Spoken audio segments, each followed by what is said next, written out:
Hello everyone and welcome to the second tutorial in the updated survival series here on my channel. Today we're going to be talking about tree chopping and how to cut down trees within your survival game. Last we left off, we set up a basic island, put some grass down on it, added some trees to it. Now we're actually going to be talking about how to cut down those trees and to have an axe and chop it down, make it fall over, and then disappear.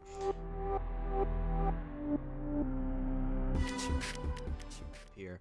So I'm going to go ahead and we're going to open up our Unity project again. Just same as always, open up Unity, select the project that you want to open. And once you're inside your project, I'm just going to touch up just a few things before we begin.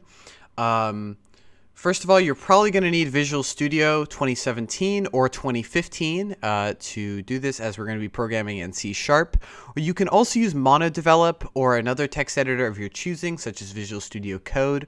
But I thoroughly recommend just Visual Studio. There's a community edition. It's free, and the IntelliSense is great. It almost writes the code for you. It's awesome. I highly recommend that, but MonoDevelop will also work. So we're going to be programming in C# today. So to begin, I just set up a couple example trees. I have 3 of the standard assets trees. These can be found within the standard assets folder, the environment package, and the speed tree. And then there's broadleaf, conifer, and palm. There's the 3 standard trees. If you have your own trees from an asset that you may want to use, I will be talking about those. So we might have to tweak a little bit of the code to get it to work, but it should not be that much different. So without further ado, let's start. So first of all, for my own purposes, I'm going to be renaming the FPS controller to something easier, such as player, and I'm going to be renaming the first-person character, which is actually our camera, to main camera. And that doesn't change anything in our code. It's just going to be something that I like to do so I can organize stuff better. So first of all, I have attached if you would like to download it, I have a Unity package that you can just download and import to your project. I have an axe that you can download. It's within the tree chopping folder. It has all the scripts and models and materials that we're all going to need. And I have just made this quick little model. Not very complicated. I just took a cylinder and a square, or not a square, a cube, and put them together. And what you're going to want to do is you're going to take your axe. This is our axe that we're going to be using to cut down our tree. It's not the best. It's programmer art. I'm not an artist. I apologize. And we're going to be taking this, and we are going to be basically making it a child of our main camera, so it moves with us when we walk. Now, you may say, oh, this action will break the prefab instance. Are you sure you want to continue? Just click OK. Not a big issue. And basically, make it a child of your main camera component. Now, it will move with us, but it may not be in our camera view. This is definitely an issue. So we're just going to have our game view. And you can actually organize these windows. So I'm just going to drag mine over here to the right so I can see it.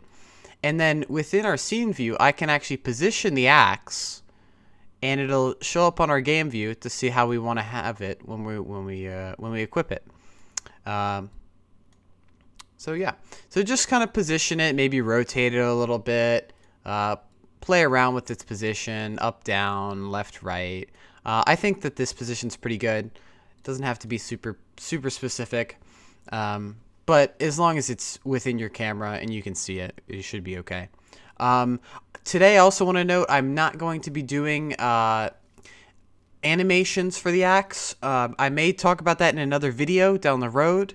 So if there's another video that's recommended on animations and animating objects within Unity, I highly recommend that you watch it. I'm not going to be talking about that today, though, as it's a little bit too advanced, and it takes a lot of time to explain all of the animation components in just one video. So today we're just going to be focusing on the code and getting our trees to fall over. So now that you have your axe in your scene, just double check that it works. Make sure it's parented to the main camera. You can walk around with it. You know, you're in your scene with your axe, you're walking around. It seems pretty good.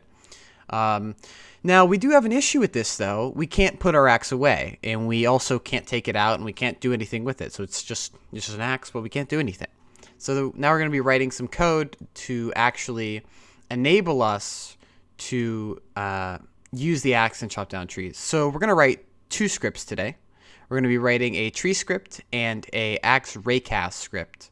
I'll be talking about what a raycast is in a minute, so if that word totally confuses you, don't fear. It'll be a lot simpler than you realize. I apologize for any stuttering that I may encounter today.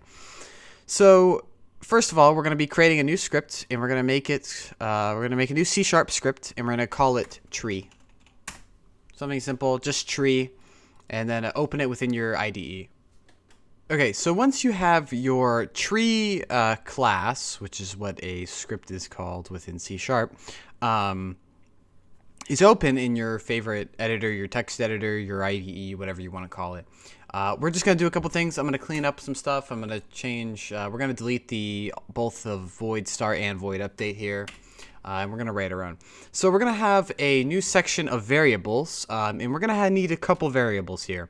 We're going to need a game object, and it is going to be called this tree. And we're going to need a public.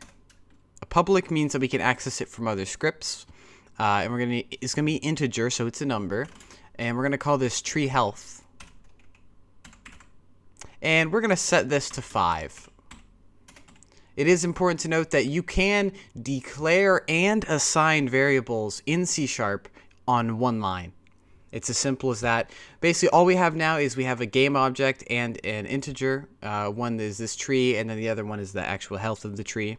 And we also need a private bool, which is a true/false statement, and it's going to be called isFallen. And we're going to set this to false at start. So these are our variables. I'm going to make a little comment up here. You can add comments in C# with a // It's just very simple. So these are our variables they're going to be using. So we're also going to need that start function again.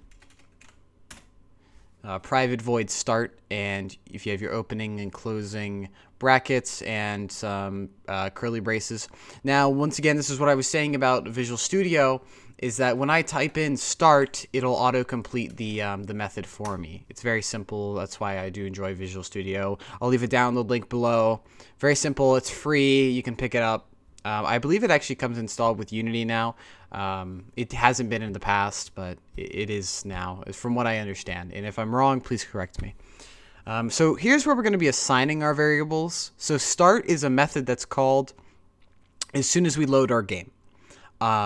So we need to figure out what is this tree, because that object is never assigned. Now, in our start function, we're going to assign this. So we're going to say this tree is equal to this, transform.parent.gameObject. It is important to note that I'm going to use transform.parent.gameObject, as it is going to be easier to use with the standard built-in Unity trees. So you could use this tree equals this.gameObject if you wanted to. For some reason, if you really wanted to use that, I just prefer to use the parent game object, as it works better with the built-in Unity trees. But you could also write this line as this tree equals this.gameObject. Both of these statements are perfectly valid. But for the sake of using just the standard trees, we're going to be using transform, the parent. So we're going to need our update function again. It's a private void update, open close parentheses and open close curly braces. And within our update, and an update is called every frame. So this method is called every single frame that our game is running. So if there's 60 frames in a second, well, if you're running at 60 FPS, which is 60 frames per second, this method will be called 60 times in 1 second. Otherwise, if you're running at a lower frame rate, let's say 30 frames per second, this update method is going to be called 30 times in 1 second, if that makes sense. Okay, so here's where we're checking our health. So if open close parenthesis, if our tree health is greater than, less than or equal to, I apologize for my typo. If it's less than or equal to 0 and is fallen, which is our true-false statement, is equal to false. It's important to note that we're also having to use a double equal sign here for comparison. If you have a singular equal sign, such as up here where we assign our 5 to our tree health, that means that you're assigning something. If you have a double equal sign, that means that you're comparing two values.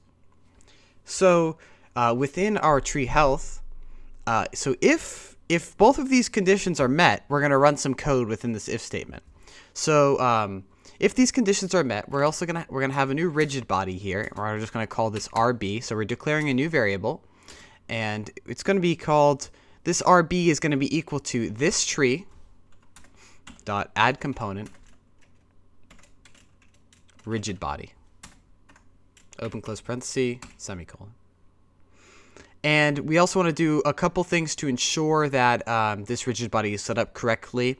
And the reason that we're adding a rigid body at runtime is that if you have a lot of static rigid bodies on a lot of trees, if you have a dense forest with lots of rigid bodies applied to trees, it's going to heavily tax your CPU and your game performance. That's why I prefer to add mine at runtime, as it's an easier, more better performance way of doing this. I apologize for my stuttering once again. So once we do this, we're going to say RB, which is our name of our rigid body, dot is kinematic. You can, if you don't know what that means, I'm awful at explaining what kinematics is, so I highly recommend that you go on the Wikipedia, not on the Wikipedia, the Unity documentation, and look that up. Very easily put, kinematic is when no force can be applied to an object. So if this is true, no force can be applied to it. So we want to set that to false. And we also want RB dot gravity dot use gravity is equal to true. So we want it to use gravity. Unless you're doing a space game, then don't use gravity. And when we chop down our tree, we want to push it forward. So we're going to say RB dot add force. And we're going to say vector3 dot forward. So this is pushing it forward. And then force mode dot impulse. And don't worry, if I'm moving too fast, you can download the code within the Unity package down below. So that's that. That's all we need to do within this method. We are going to come back to this. Make sure to save. We're also going to have so this will make our tree fall down. We also want to say when this is falling over, we want to set is fallen to true. So this will make our tree fall down. But we want to add one other method here, and it's going to be a private, not a void. It's going to be of type IEnumerator. This is a coroutine. If you want to learn more about coroutines, I highly suggest that you go on the Microsoft website and search around for coroutines. This is not a C# tutorial. This is more of a how to make a tree chopping tutorial. So I will hopefully have a C# tutorial where I go in depth about how coroutines work and more about the actual language itself. But for now, we're just making a new private IEnumerator. And we're going to call it destroy tree. That's our name of our method. Open, close parenthesis, and open, close curly brace. So within here, we're going to wait for a couple seconds and then destroy our tree. So we're going to have a yield, return, new, wait 4 seconds, and we're going to wait for 10 seconds. You can wait for however many seconds you want. You could say 1 second. It cannot be a negative number. You cannot wait for a negative amount of seconds. That's not possible. So I'm waiting for 10 seconds, and then I'm going to execute the command destroy, and then we're going to refer to our this tree variable. So we're destroying the tree. Now, to get this to run, we have to add another statement within our update here. So right before the is fallen equals true, we should add the statement start coroutine, open close parenthesis, And then we're also going to put destroy tree in here, open close parenthesis, and then a semicolon. And that's our entire tree class that we're going to be using for today.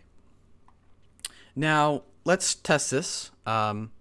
So in our scene view here, we have our axe and we have a couple trees. If I select the tall tree here, there's a lot of different, with the standard Unity trees, there's a lot of different objects that you can use. I have already gone ahead and disabled collision objects 1 through 7 within the Conifer desktop tree. Now, you can leave these on, but really all these are just extra colliders that we don't need right now. So you don't need them, but if you would like to have them, go ahead and leave them on. But we're going to be adding our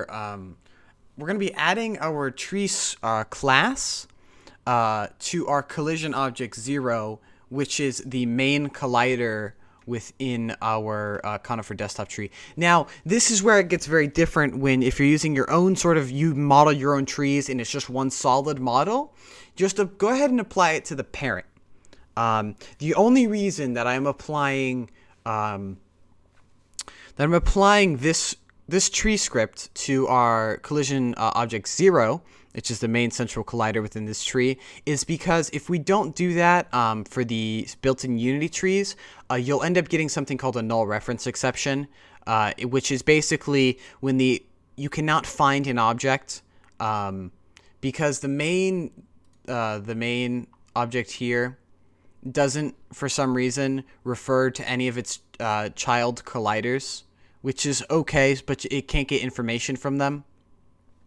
So that's why we're doing that. So, but if you have your own tree, you have your own tree that you modeled or you bought off the asset store or any of those places, go ahead and just apply it to wherever the collider is on the model. Now, if that's just right on the parent, then go ahead and throw it right on the parent. It'll still work the exact same.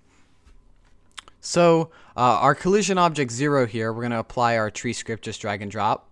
And so we see our tree health and we see what the name of it is. So if I go into our game here, and I'm not going to maximize, but I am going to mute the audio. We're walking around, we have our axe, but we can't chop it down. But remember, if we go back to our scene view, we have our tree. I can change this value right here, this tree health. So if I set it to 0, our tree will fall over. It hits the ground, maybe a little bit bouncy, so you might have to play with the mass on your rigid body, and then it'll delete itself. Very simple. Now we have one side of our tree working. So now we're going to write something which is called a raycast. And a raycast is an invisible line that's shot from the camera.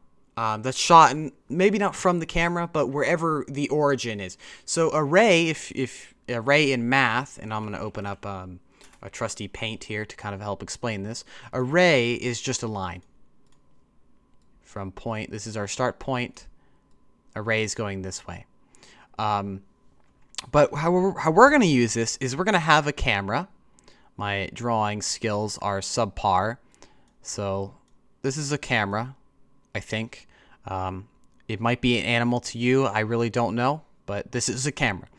Actually, you know what? Let's not even draw a camera. Let's draw a man. This is our player, and this little head is this camera. So we're going to be shooting an invisible line from our camera outwards, okay? Now we're gonna have a length on ours to limit it, so it'll go from point to point. But you'll be shooting this invisible line. Now on this invisible line, if this line hits a tree, once again I apologize for my subpar drawing skills. If this line hits a tree, we can then send information to the tree, and also receive information from the tree, such as things like health. What components are added to it, what its tag is, what its name is. We can do a lot with it. So that's the basic idea of a raycast. If you want more information, once again, go to the Unity documentation and go there. It'll better help explain everything. So I'm going to minimize this. And let's create a new C# script. And we're going to call this one axe raycast.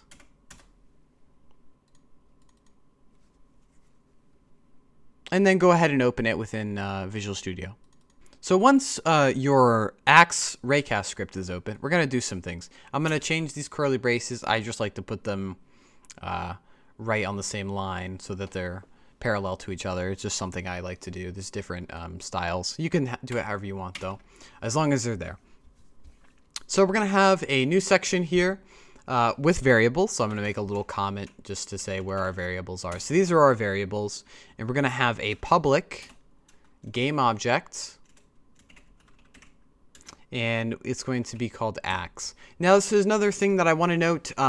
If you do have this happen to you where in Visual Studio, mono behavior will not turn blue, hence meaning it's not initialized, simply just close down Visual Studio and reopen it. It is a small, weird, quirky bug. I've had it happen for a long time now. Not saying that that will happen to you, but on the offset chance that it does, that's what happened. So once you reopen, just if you do get inconsistent line endings, this doesn't matter either. You can just say yes or no. So just wait for it a second. It should take maybe 30 seconds or so. And then, boom, our mono behavior turns blue, meaning it's initialized, and we're good to go. So we have our public game object, and it's going to be called Axe. We're also going to have a private bool, and we're going to call this isEquipped. And at start, this is going to be false. And so we don't need a start function here because we don't have to assign anything. So we're going to have our update method, private void update, open and close, not semicolon, parentheses, and curly braces. So we're going to do some checking within here. So first of all, we want to be able to equip our Axe. So we're going to have an if statement. So if our exclamation point axe.activeSelf and input.get key down, and now this is where you can assign any key. I'm going to be using keycode.alpha1, which is 1 on our keyboard, and open and close curly braces. We want to set isEquipped to true, and we want to set axe.setActive equals true. So this equips our Axe. Now, what the exclamation point .axeActiveSelf is saying if our Axe is not already turned on, then we do this.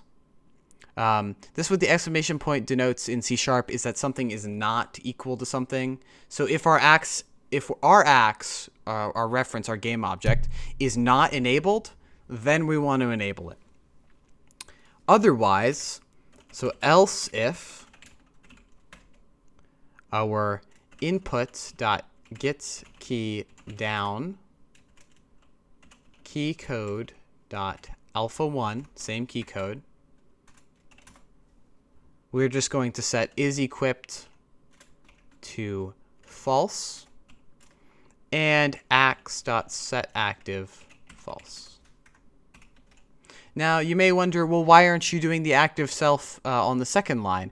Well, that's because if you hit alpha 1 and your Axe is already not equipped, we don't need to know that because it's already good to go. That's why we're doing it. It's an awful explanation, and I apologize, but it's the best I can come up with right on the fly. For more information, please, I wrote full documentation on the downloadable script from the Unity package, so make sure to go check out that. So now we can turn on and off our Axe. We haven't even gotten to the raycast stuff yet. So to denote our raycast area, I'm just going to make a new area called raycast, just with a comment. So we're going to declare a couple new things. We need to declare a vector3, which are x, y, and z coordinates, and we're going to call this one forward. And forward is going to be equal to transform direction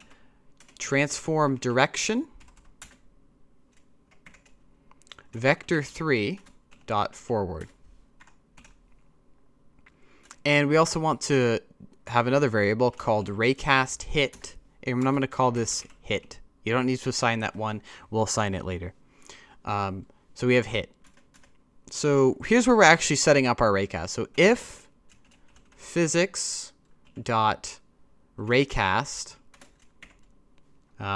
so within our raycast, we need to denote an origin, a direction, a hit, and a length. So if our physics raycast transform dot position, this is our origin. We're going to say we're shooting it in the direction of forward, which we set up above. And we're getting a hit without hit, comma. And then this is where we set our length. I'm going to set mine to 10. You can assign your length to however long you want. So how this is being set up is we have our origin. We have our direction. We have our raycast hit. And then we have a length of how long our raycast wants to be. So origin is transform.position. Direction is forward. Our raycast hit is out hit. And our length is 10. So now within this, if we hit a collider, hit.collider.tag, and this tag is equal to tree, all lowercase, and we input.get mouse button down, and we're putting 0 in to denote left mouse button. And we also have our axe equipped. Then we can actually subtract 1 from the tree health, okay? So all this statement is saying is if our raycast hits a collider with the tag of tree, and we hit left click and our axe is open, then we can take something away from then we can do something. So we're going to have another variable within here. We're going to call this tree for our tree script that we made a few minutes ago. And I'm going to call this tree script. Simple enough. It's a pretty easy name. And our tree script is going to equal hit.collider.gameObjects.getComponents tree. It's a long line, but it'll make sense, I promise. So we're declaring a new tree script here, which is a class, which is our tree class. We're just calling it tree script. And this is equal to our colliders game object. And we're going to that game object and we're looking for the component of tree. So then we can say tree script dot health. Now tree health will not show up if you made it a private variable, so it needs to be public. And we can do minus minus. In minus minus, all that does is subtract 1 from our tree health. You could also write this line by going minus you could go equals tree script dot tree health minus 1. That's also valid, but it's so much easier to write tree health minus minus. And that should be everything that we need to do for our raycast. Very simple, very easy to set up. All we have to do now is set up a couple things in the editor and we should be good to go. So let's minimize this. Now we're going to be taking this axe raycast script and we're going to be applying it to our main camera. Remember I had renamed this from, I believe, FPS controller to main camera. So if yours is different, please refer back to the beginning of the video. So we're going to be taking our axe raycast script and applying it to our main camera here. Now, you may be wondering, why does this axe say none game object? What does that even mean? Well, that means we don't have a reference assigned. So I want to be able to assign this axe, this one right here, to our axe that we have parented to this camera. So if you hit the lock up here in the top right, it'll actually lock the screen. And I can just drag and drop the axe right onto that that empty game object there. And you can just unlock once you're done. Right up here in the top right is where you can lock and unlock. You could also click onto this little circle and assign the object within here. So that just makes it easier. So anyways, we should be good to go now. Actually, no, we have to do one more thing. I apologize. So to get this to work, remember we're looking at the tag of an object. So if I click on, I'm just going to use Conifer Desktop. If we click on our Conifer Desktop, you have to select all of its children, just to make doubly sure, all of its children, and ensure that they have a tag of tree. Now, if tree is not showing up for you, you have to go create one. So if you want to add this tag, so I go add tag, I can remove this. So you'll end up hitting the plus icon, and it'll say new tag name. And just type tree all lowercase, because that's what we put in our code. And so we have tag 1 tree. So make sure to tag your tree with the tree tag. And you can click tag, tree, and you should be good to go. So now it's able to look at our collider, get its tree, and subtract something from the health. You may want to turn off your axe to begin with, just so that people can pull it out of their inventory. Our makeshift inventory. We will work on an actual working inventory down the road. But this works for now. Also, I want to note, if you're painting trees with Unity's built-in tree tool, you're not going to be able to add components or scripts to that. I apologize. It's just something that Unity does. It's probably not the preferred way to go about adding trees to a terrain. You could simply just duplicate this tree over and over and over, although that might get pretty expensive on your draw calls. So for now, we're just doing a couple trees. So if I press 1, our axe is equipped, and if I press 1 again, it goes back into our inventory, our makeshift inventory that doesn't really exist. But if I come over to here, and I'm just going to make sure to select our Conifer collision object 0 so that I can see the health going down, and I'm standing beside the tree, if I left click, it'll actually remove health from our tree here over on the right. So if I hit this 5 times, it'll actually let our tree fall over, and it'll hit the ground. This may be a bit bouncy, so you might have to play around with some of the rigid body things such as mass. And then after 10 seconds, it destroys itself.